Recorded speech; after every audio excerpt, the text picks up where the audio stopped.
Hello, my dear children. Welcome to the mathematics class. Today we are going to discuss application of derivatives. Application of derivatives. In this chapter, in the exercise 6.2, we are going to discuss the topic increasing or decreasing function. This exercise is based on this concept increasing or decreasing function. Okay, my dear children, we discuss all these 5 points. We are going to discuss these 5 points. See the first point, analytical definition of increasing or decreasing function. We discuss how the function is said to be, when the function is said to be increasing function or decreasing function analytically. Okay, my dear children. Now come to the second point. In this second point, first derivative test for increasing or decreasing function. How the concept of derivative is used to test the increasing or decreasing of a function. Okay, my dear children, we discuss in this point too. Now come to third point, constant function. Which function is said to be a constant function? And next fourth point, monotonic function. We define monotonic function. And fifth one, steps for finding the intervals of increasing and or decreasing function.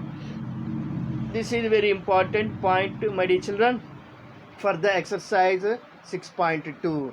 These steps are very important. Okay, my dear children, listen carefully.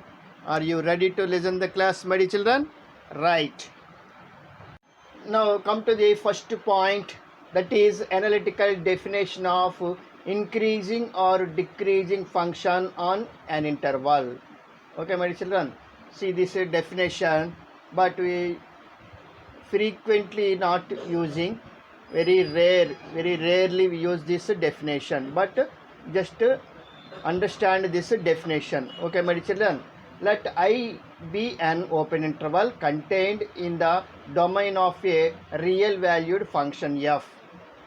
Let us consider an open interval is there in the domain of the real valued function f. Then f is said to be increasing on interval I if x1 less than x2 in interval I implies f of x1 is less than or equal to f of x2 for all x1 comma x2 belongs to I. Okay, my dear children, if x1 is less than x2 implies f of x1 is less than or equal to f of x2. If this condition is satisfied, then the function is said to be increasing function. Understood this definition, my dear children? Right. Now come to this second point, strictly increasing on interval I. If x1 less than x2 in interval I implies f of x1 is less than f of x2 for all x1 comma x2 belongs to interval I. See the difference between first point and second point. Here less than or equal to is given, here the less than sign only given. Understood the difference? You observed this difference, my dear children. See here we say that f is increasing function, whereas in this case f is said to be strictly increasing function on the interval I. Okay, my dear children? Right. Now come to the third point, decreasing on interval I. F is said to be decreasing on the interval I if x1 is less than x2 in the interval I implies f of x1 greater than or equal to f of x2 for all x1 comma x2 belong to I, interval I. So it's a reverse. Here less than symbol is there, here less than or equal to, it's opposite. Here increasing, what is the opposite word for increasing? Decreasing. So we take its reverse direction. So f of x1 greater than or equal to f of x2. Then the function is said to be decreasing on the interval I. Understood this definition, my dear children? Right. Now come to the third point, the function f is said to be strictly decreasing on the interval I if x1 is less than x2 in the interval I, implies that f of x1 is greater than f of x2 for all x1 comma x2 belongs to interval I. Okay, my children, right. Now we represent some functions graphically in the following figures as shown below. See the figures here. See this first diagram, first figure. This is a graph of the function y is equal to f of x. In this case, this function is said to be increasing function, whereas if you observe this graph y is equal to f of x, this is the graph of the function y is equal to f of x. In this case, this function is said to be strictly increasing function. Here there is some breaks are there. Here, see there, up to here, again turning is there, again from here, from this point again it is taking turning, but here there is no turning, there is no jerks in this graph. Understood this graphs, my dear children? Right. Now observe the third figure. See the graph of this function y is equal to f of x is like this. In this case, the function f is said to be decreasing function. In general, we study the graph of the function from left to right, in which direction the curve is moving. Okay, my dear children, not from right to left. Don't study the curve from right to left, from left to right only. Okay, my children. Similarly, observe the figure 4, fourth figure. See this figure. This is a graph of the function y is equal to f of x. Here no jerks is there, whereas here jerk is there. Here it is taking a turning. Here at this point it is again taking a turning, but here there is no turning. Completely purely curve. Okay, my dear children. So in this case, the function f is said to be strictly decreasing function. Now this last figure, observe this figure, my dear children. Here in this interval, we can't say whether it is decreasing or increasing. So see here, from this point to this point increasing, again from this point to this point decreasing, and from this point to this point increasing. So in the given interval, it is decreasing, again increasing. So in this case, we say that neither the function f is neither increasing nor decreasing function. Understood these 5 cases, my dear children? Right.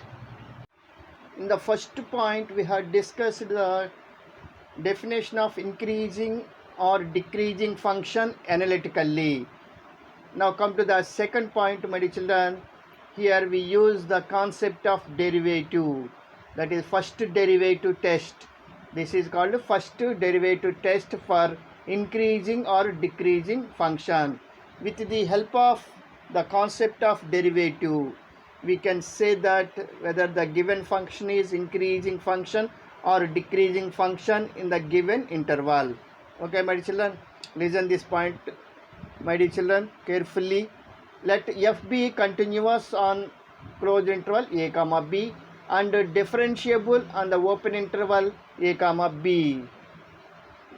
You have studied, you have seen the sentence in the mean value theorem, isn't it, my dear children? F is continuous on the closed interval a comma b and it is differentiable on the open interval a comma b. Rolle's theorem and mean value theorem. In the theorems we have studied these sentences, we got that sentences, same sentences, isn't it or not, my dear children? Right. Now come to the first point. F is increasing in the interval a comma b, in the closed interval a comma b, if f dash of x greater than 0 for each x belongs to open interval a comma b. Understood this point?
because there is no variable to substitute any real number here, so automatically it is already it is a positive number, so it is always positive number for all x belongs to R. Therefore we can say that f is strictly increasing on the set of real numbers.